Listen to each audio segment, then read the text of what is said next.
दोस्तों रिकर्जन की ना अभी तक यहाँ पे तुम अगर देखोगे ना प्लेलिस्ट में, तो मेरी एक प्लेलिस्ट में यहाँ पे ऑलमोस्ट 4 वीडियोस हैं। स्टार्टिंग की 2 वीडियोस मैंने स्टार्टिंग में बनाई थी रिकर्जन के ऊपर, जिनमें मैं बेसिक तुम्हें टाइम कॉम्प्लेक्सिटी का आइडिया दिया था। बट ये जो 2 एडवांस रिकर्जन की जो मैंने वीडियो बनाई थी, पहली थी जनरेट पैरेंथेसिस वाली एंड दूसरी थी सबसेट जनरेशन वाली, इनमें मैं टाइम कॉम्प्लेक्सिटी बताना तुम लोगों को भूल गया। एंड काफी लोगों ने मुझे कमेंट में बोला है कि भाई टाइम कॉम्प्लेक्सिटी रिकर्जन में कैसे फाइंड करनी है, इसमें कंफ्यूजन होता है, तो इसका एक बार बता दो। तो इस वीडियो में हम यही देखेंगे कैसे तुम रिकर्सिव फंक्शंस की टाइम कॉम्प्लेक्सिटी को फाइंड कर सकते हो। हेलो दोस्तों, मेरा नाम है लवन, स्वागत है आपका कॉम्पिटिटिव प्रोग्रामिंग कोर्स के एपिसोड 45 में। एंड फटाफट शुरू करते हैं। तो देखो, कोई भी रिकर्सिव फंक्शन होता है ना, उसका रिकर्सिव ट्री इमेजिन करो। जब भी तुम्हें रिकर्जन की टाइम कॉम्प्लेक्सिटी निकालनी है तो उसका रिकर्सिव ट्री इमेजिन करो। तो लेट्स से अगर मेरे पास एक फंक्शन है कि मैं फंक्शन को क्या बोलता हूँ, लेट मेरा सिंपल एक फंक्शन है फंक्शन ऑफ n। ये इसमें रिकर्जन क्या जा रही है, इफ n इक्वल 0 तो रिटर्न कर दो, ठीक है। एल्स नहीं तो फंक्शन ऑफ n-1 कॉल कर दो, फंक्शन ऑफ n-1 कॉल कर दो, ठीक है। तो ये मेरा सिंपल सा अगर फंक्शन है ना। ये अगर मेरा सिंपल फंक्शन है तो ये मेरा n से शुरू होगा। सबसे पहले मेरा कॉल क्या होगा, f ऑफ n, उसके बाद मेरा f ऑफ n-1 है ना, f ऑफ n-1, और उसके बाद नीचे जाते जाते जाते जाते एक बार f ऑफ 0 आएगा और उसके बाद कोई कॉल नहीं आएगा। तो ये हो गया। तो ये एक रिकर्जन ट्री हो गया। एंड काफी सारे फंक्शन में जैसे 2 कॉल होते हैं, तो यहाँ पे फंक्शन ऑफ n-1 में दोबारा कॉल कर देता हूँ लेट से, है ना। तो 2 कॉल्स हो जाएंगे। तो यहाँ पे f of n-1 2 bar call हो जाएगा, है ना, ये 2 बार कॉल हो जाएगा। तो बेसिकली तुम्हें देखना क्या है ना, ये जो तुम्हारा रिकर्जन ट्री बन रहा है, ये पूरा का पूरा रिकर्जन ट्री, इस रिकर्जन ट्री में कितने फंक्शन कॉल्स हैं। तो लेट्स सपोज ये वाला पार्ट हटा देते हैं, ठीक है, और ये वाला पार्ट भी हट जाएगा। तो यहाँ पे मेरे कितने कॉल्स हो जाएंगे, ये n कॉल्स हैं, n फंक्शन कॉल्स हैं। तो तुम्हें देखना सबसे पहले फंक्शन कॉल्स कितने हैं, n फंक्शन कॉल्स है यहाँ पे, है ना, n फंक्शन कॉल्स है। और उसके बाद तुम्हें देखना है कि हर एक फंक्शन कॉल की टाइम कॉम्प्लेक्सिटी कितनी होगी, हर एक फंक्शन कॉल की टाइम कॉम्प्लेक्सिटी कितनी होगी। यहाँ पे लेट्स से ये वाला जो मेरा फंक्शन है, इस फंक्शन की टाइम कॉम्प्लेक्सिटी कितनी है, ये वाला जो फंक्शन है इसकी टाइम कॉम्प्लेक्सिटी O ऑफ 1 है ना। एक ये इफ कंडीशन है, एक ये फंक्शन ऑफ n-1 है, ये O ऑफ 1 फंक्शन है ना। तो यहाँ पे ये हर एक फंक्शन O ऑफ 1 हो गया, ये भी एक O ऑफ 1 फंक्शन है, ये भी एक O ऑफ 1 फंक्शन है, ये भी एक O ऑफ 1 फंक्शन है। तो बेसिकली रिकर्जन की टाइम कॉम्प्लेक्सिटी निकालनी कैसे है, जितने भी फंक्शन कॉल हुए उन सबकी टाइम कॉम्प्लेक्सिटी को ऐड कर दो, जितने भी फंक्शन कॉल हुए उन सबकी टाइम कॉम्प्लेक्सिटी को ऐड कर दो, तो तुम्हें टोटल रिकर्जन की टाइम कॉम्प्लेक्सिटी मिल जाएगी।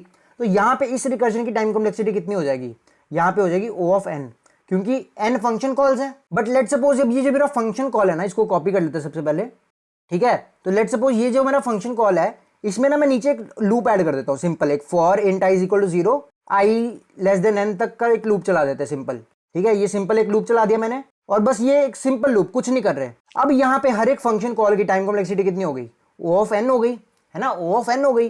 तो यहाँ पे अब ये जो टाइम कॉम्प्लेक्सिटी हमारी O ऑफ n स्क्वायर बन जाएगी, क्योंकि हर एक फंक्शन की भी time complexity O of n हो गई ना।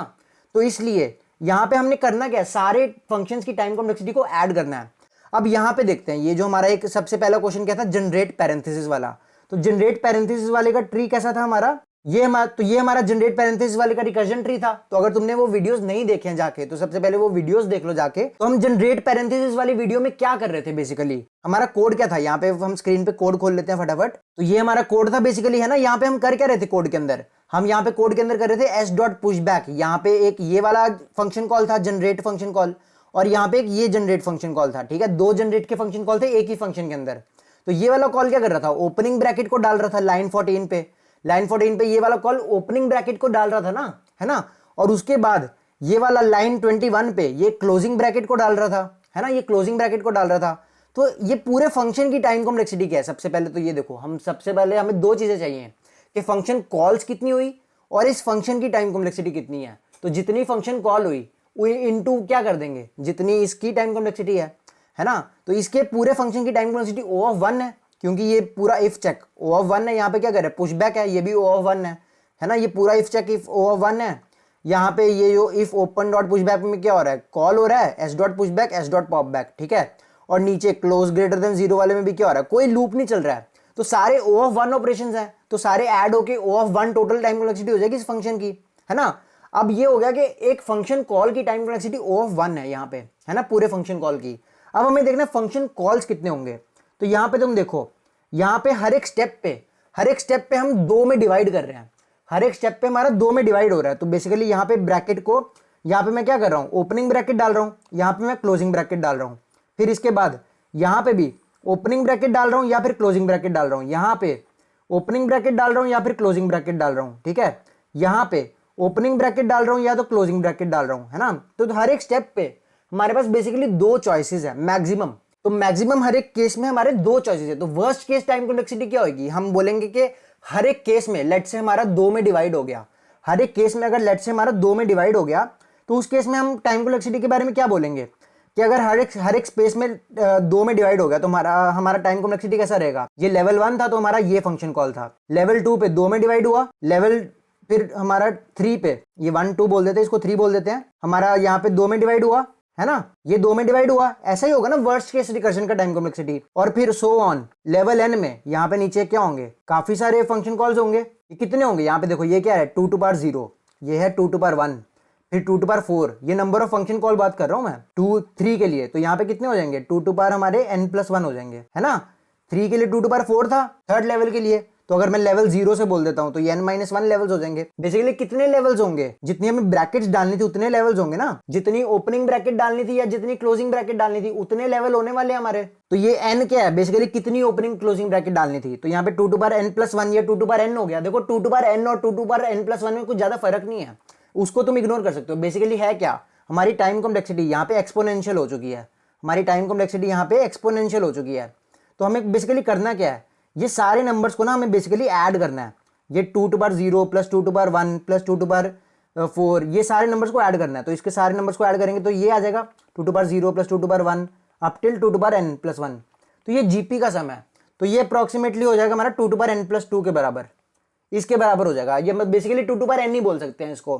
तो इसकी जो टाइम कॉम्प्लेक्सिटी है वो एक्सपोनेंशियल बोलेंगे हम, कि जिसकी time complexity 2 to power n के बराबर हो गई, इसको हम बोलते हैं एक्सपोनेंशियल टाइम कॉम्प्लेक्सिटी। क्योंकि फंक्शन कॉल्स कितने हैं 2 टू पावर n+1, है ना। पहले लेवल पे कितना कॉल था, एक कॉल, दूसरे लेवल पे 2 कॉल, तीसरे लेवल पे 4 कॉल, तो टोटल कॉल्स कितने हो गए 1 plus 2 plus 4 plus 8 plus 16 up till 2 to power n, है ना। ये टोटल कॉल्स हो गए।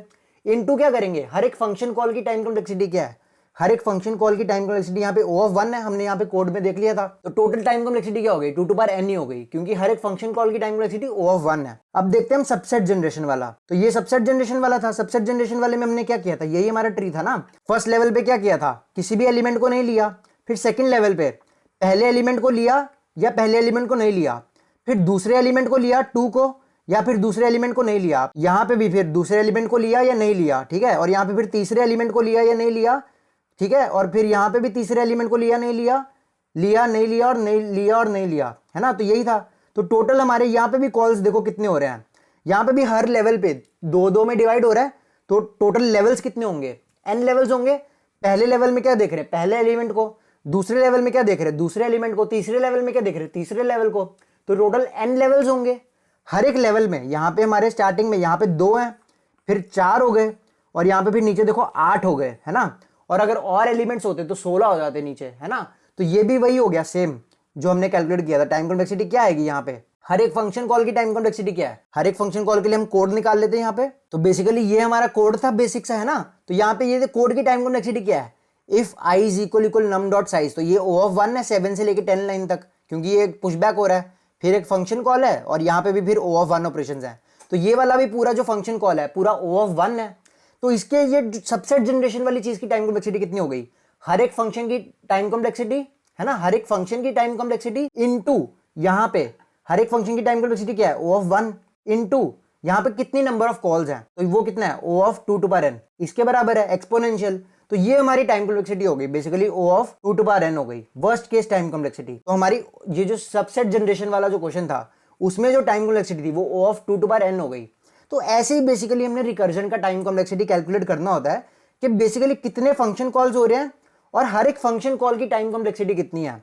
तो यहाँ पे मैंने, अगर तुमने मेरा मड सॉर्ट वाला वीडियो नहीं देखा है तो सर्च करके मड सॉर्ट वाला वीडियो देख लो। तो मड सॉर्ट में क्या होता था, स्टार्टिंग में एक ऐसा एरे होता था, है ना, उस एरे को बाद में 2 पार्ट्स में डिवाइड करते थे, है ना, ये वाला 2 पार्ट्स में डिवाइड करते थे, हाफ हाफ करते थे, और उसके बाद फिर इस वाले को भी 2 पार्ट्स में डिवाइड करते थे, है ना, ये वाले पार्ट्स में, ये पार्ट्स में। तो यहाँ पे 1 2 3 4 था अगर लेट से, तो यहाँ पे 1 2 चला जाता था, है ना, यहाँ पे 3 4 चला जाता था, फिर 1 और फिर 2 और फिर यहाँ पे 3 और 4 चला जाता था, है ना। उसके बाद हम सॉर्ट करके क्या करते थे, मर्ज करते थे। तो वो मर्ज वाला स्टेप आ जाता था। तो यहाँ पे हम टाइम कॉम्प्लेक्सिटी कैसे कैलकुलेट करते थे, मैंने उस वीडियो में भी बताया, उसको एक बार जाके देख लेना। हम क्या बोलते थे कि पूरे जितने भी फंक्शन कॉल्स हैं उतनी उनकी टाइम कॉम्प्लेक्सिटी कितनी हो गई। तो यहाँ पे ना हम लेवल वाइज देख लेते थे क्योंकि वो इजी पड़ता था। तो हम बोलते थे कि इस लेवल पे हमारा जो मर्ज फंक्शन है उसकी time complexity O of n है ना। इस पूरे एरे को मर्ज करने के लिए हमारा O ऑफ n टाइम लगेगा, ठीक है।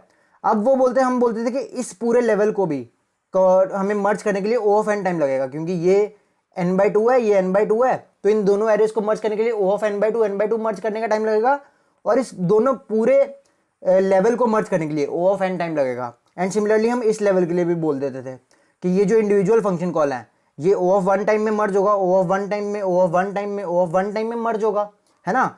और ये जो सारे के सारे हैं टोटल O ऑफ 4 मतलब O ऑफ n टाइम में हो जाएगा, n साइज हमारा 4 है, तो ये पूरा लेवल मर्ज जो होगा वो O ऑफ n में होगा।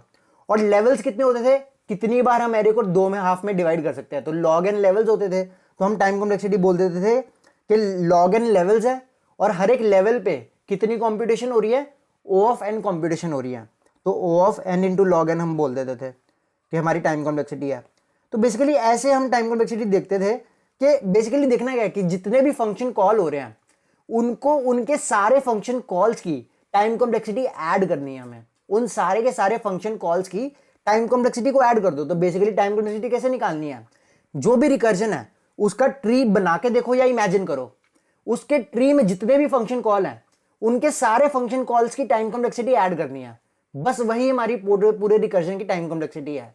तो इतना ही है, काफी इजी है, एक बार तो बस तुम देखो ना, और मेरा मर्ज सॉर्ट वाला वीडियो जाके देख लेना, उसमें मतलब अगर तुम्हें मर्ज सॉर्ट आता भी है सिर्फ टाइम कॉम्प्लेक्सिटी वाला पार्ट देख लो एंड में जाके, तो तुम्हें समझ आ जाएगा कि वो भी एक तरीका है। उसमें भी तुम ऐसे देख सकते हो हर एक फंक्शन कॉल की टाइम कॉम्प्लेक्सिटी क्या है। उसमें क्या हम अगर पिछले तरीके से जाएं तो हम इस वाले फंक्शन कॉल की टाइम कॉम्प्लेक्सिटी देखेंगे, इस वाले फंक्शन कॉल की, बट इजी तरीका क्या है, इजी तरीका के पूरे लेवल की देख लो, क्योंकि हमें पूरे लेवल की तो पता ही है O ऑफ n होने वाली है ना, तो वैसे देख लिया हमने। तो डिफरेंट टेक्निक है कि बस बेसिकली देखना क्या है कि सारे फंक्शन कॉल को ऐड करना है उनकी सारी टाइम कॉम्प्लेक्सिटीज को। तो ऐसे हम रिकर्जन की टाइम कॉम्प्लेक्सिटी कैलकुलेट करते हैं। आई होप तुम सबको ये समझ आ गया, और कोई भी डाउट हो तो नीचे कमेंट करके बता देना, या फिर तुम डिस्कॉर्ड में भी सीधा मुझसे पूछ सकते हो सारे डाउट्स। तो ये एक मिसिंग वीडियो था बाइनरी सर्च के बाद, जो तुम लोग बोल रहे थे कि भाई रिकर्जन की टाइम कॉम्प्लेक्सिटी बता दो। अब इसके बाद अगले वीडियो से हम शुरू करेंगे number theory and number theory के सारे कॉन्सेप्ट्स। तो नंबर थ्योरी एक बहुत important topic and I hope तुम सबने, अगर किसी ने सब्सक्राइब नहीं किया है तो सब्सक्राइब कर दो, क्योंकि नंबर थ्योरी बहुत इंपॉर्टेंट टॉपिक है। हम पूरा डिटेल में स्क्रैच से पढ़ेंगे कि क्या क्या चीजें होती है नंबर थ्योरी में। तो लेट्स से अगर हम ये वाला पार्ट हटा देते हैं, तो इसमें हम कर क्या रहे थे, या तो ब्रैकेट को, तो इसमें हम कर क्या रहे